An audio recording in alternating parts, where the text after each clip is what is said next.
TET exam 2025க்கு தீவிரமாக படிச்சுட்டு இருக்க மாணவர்கள் எல்லாத்துக்கும் வணக்கம். உங்களுக்கு தெரியும் நம்ம சேனலில் தமிழ் கிராமர், இங்கிலீஷ் கிராமர் வரிசையாக நிறைய வீடியோஸ் போட்டுகிட்டே இருக்கும். பார்க்காத மாணவர்கள் தமிழ் கிராமர் அப்படின்னு ஒரு வீடியோ இருக்குது, ஒரு பிளேலிஸ்ட் இருக்குது. இங்கிலீஷ் கிராமர்னு ஒரு பிளேலிஸ்ட் இருக்குது. 2 பிளேலிஸ்ட்லையும் போய் நீங்கள் உங்களுக்கு தேவையான வீடியோக்களை பார்த்துக்கலாம். இப்போ முதல் முறையாக வந்து பார்த்தீங்கன்னா சைக்காலஜியாக ஒரு வீடியோ போடுறோம். முதல்ல ஒரு சாம்பிள் வீடியோ போட்டிருக்கேன். இந்த வீடியோ பாருங்கள். இதில் இன்னும் உங்களுக்கு என்ன மாதிரி டவுட்ஸ்லாம் இருக்குது, உங்களுக்கு எந்த மாதிரி வீடியோ வேணுங்கிறத நீங்கள் வந்து கேட்டுட்டு சொல்லுங்கள். கமெண்ட் பாக்ஸில் தெரிவிங்க. உங்களுக்கு தேவையான டிஎன் டெட் சைக்காலஜி தேவையான questions, TN dead Tamil question, TN dead English question எல்லாமே வரிசையாக நம்ம சேனலில் வரும்.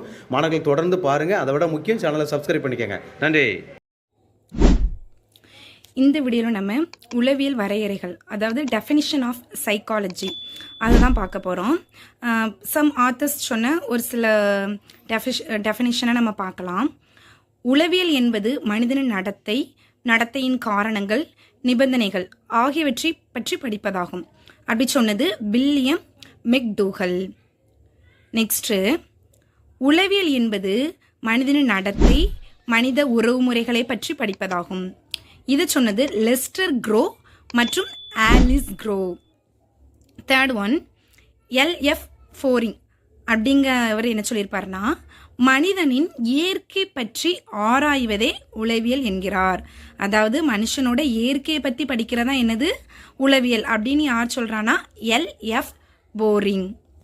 நெக்ஸ்ட், உளவியல் என்றால் சூழ்நிலை சம்பந்தப்பட்ட தனியவனின் நடவடிக்கைகளை பற்றியதோர் அறிவியல்.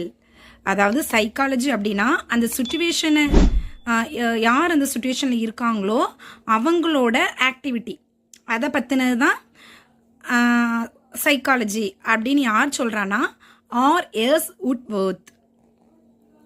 நெக்ஸ்ட், ஓர் உயிரி சுற்றுப்புறத்துடன் தொடர்பு கொண்டு வெளியிடும் நடத்தைகளை பற்றிய அறிவே உளவியலாகும் அப்படின்ட்டு குத் கோப்கா அப்படிங்கிறவர் சொல்கிறாரு.